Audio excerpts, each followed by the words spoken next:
Добро пожаловать в новый видеоролик о том, как шить утепленный жилет. Утепленные жилеты идеально подходят для того, чтобы согревать вас в холодные месяцы, а также для того, чтобы произвести впечатление на ваших друзей, продемонстрировав свой великолепный вкус и неповторимый стиль. В этом видео я покажу вам, как шить утепленный жилет от начала до конца, используя ваши собственные размеры и выбор ткани. Давайте начнем, но сначала не забудьте разогреть утюг. О, и не забудь убрать свою кошку, если только ты не хочешь в итоге получить вместо нее меховой жилет.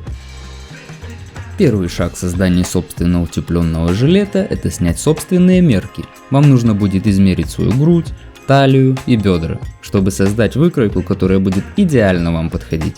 Обязательно запишите эти измерения и держите их под рукой, вы скоро ими воспользуетесь.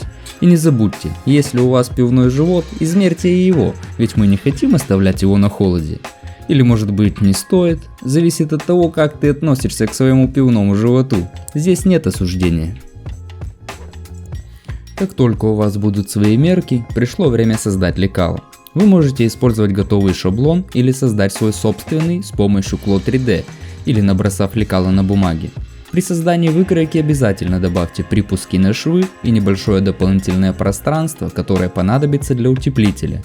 Также отметьте расположение карманов, если вы хотите их добавить, и для утепляющего материала. Не забывайте, что карман для ваших закусок – это всегда хорошая идея. И карман для вашего телефона, на случай, если вы захотите похвастаться своим новым жилетом в Instagram. И не забудь карман для фляжки, потому что почему бы и нет. Далее выберите ткань для вашего жилета. Обязательно выберите ткань, которая достаточно толстая, чтобы удерживать утеплитель, но также дышащая для комфортного ношения. Прежде чем разрезать ткань, также вырежьте кусочки утеплителя. Вы можете использовать готовый утеплитель специально для одежды или даже такой материал как Thinsulate или синтетический утеплитель такой как Polyfill. Обязательно отрежьте изолирующий материал чуть большего размера, чем куски ткани, которые вы вырезаете. И не забудьте выбрать ткань, соответствующую вашей индивидуальности, потому что кому нужен скучный жилет? Джинсовый жилет для повстанцев, бархатный жилет для модных людей, камуфляжный жилет для выживальщиков и так далее. Теперь пришло время приклеить изолирующий материал к изнаночной стороне внешнего слоя. Обязательно используйте метод, который лучше всего подходит для используемого вами материала, будь то клей, приклеивание или скалывание с последующим сшиванием. Это гарантирует, что утеплитель останется на месте во время процесса шитья. И помните, что хорошее сцепление между утеплителем и тканью имеет решающее значение. Вы же не хотите, чтобы ваш утеплитель начал скользить внутри жилета, как ребенок на роликах, или как кошка на свежевытертом воском полу. Как только утеплитель пришит к внешней части, пришло время прошить края утеплителя. Это поможет удержать утеплитель на месте и придаст жилету законченный вид. И не волнуйтесь, если это не идеально.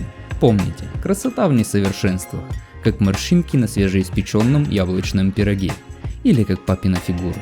Это очаровательно. Теперь пришло время собирать все в кучу. Начните с сшивания плечевых швов. Затем переходите к боковым швам. Обязательно используйте при шитье нитки повышенной прочности, так как утепляющий материал может придать жилету дополнительный вес.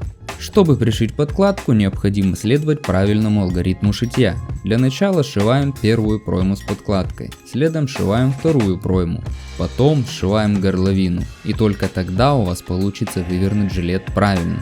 Не забудьте оставить небольшое отверстие в нижней части подкладки. Позже оно будет использовано для выворачивания жилета внешней стороной наружу. И не забудьте включить любимую песню. От этого шитье идет быстрее и веселее.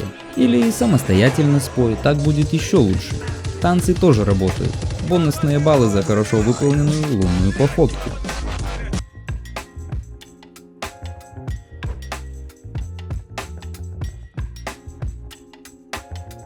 Далее пришло время добавить молнию или кнопки к жилету. Это отличная возможность придать индивидуальность вашему жилету, будь то винтажные пуговицы или забавная застежка с рисунком. Обязательно используйте прочную нить и укрепите молнии или защелки, чтобы убедиться, что они выдержат вес жилета и любой износ. И не бойтесь проявить творческий подход к размещению пуговиц и молний. Пуговица на плече может быть эффектной деталью, и вы можете использовать потайную молнию, как в вашем любимом шпионском фильме. Наконец, выверните жилет внешней стороной наружу, через отверстие в подкладке. Прогладьте жилет и зашейте отверстие вручную. И все, ваш утепленный жилет готов. Обязательно хорошенько обнимите его, а затем наденьте. Вы заслуживаете дефиле перед зеркалом. Не забудьте показать его своим друзьям и семье, или даже незнакомым людям на улице. Потому что давайте посмотрим правде в глаза. Вашему новому, самодельному, утепленному жилету позавидует весь город. Спасибо, что смотрели. Теперь вы знаете, как шить утепленный жилет, который не только согреет вас в холодные месяцы, но и станет уникальным стильным дополнением к вашему гардеробу. Не забывайте получать удовольствие от процесса и не бойтесь совершать ошибки. Именно так мы учимся. Счастливого шитья!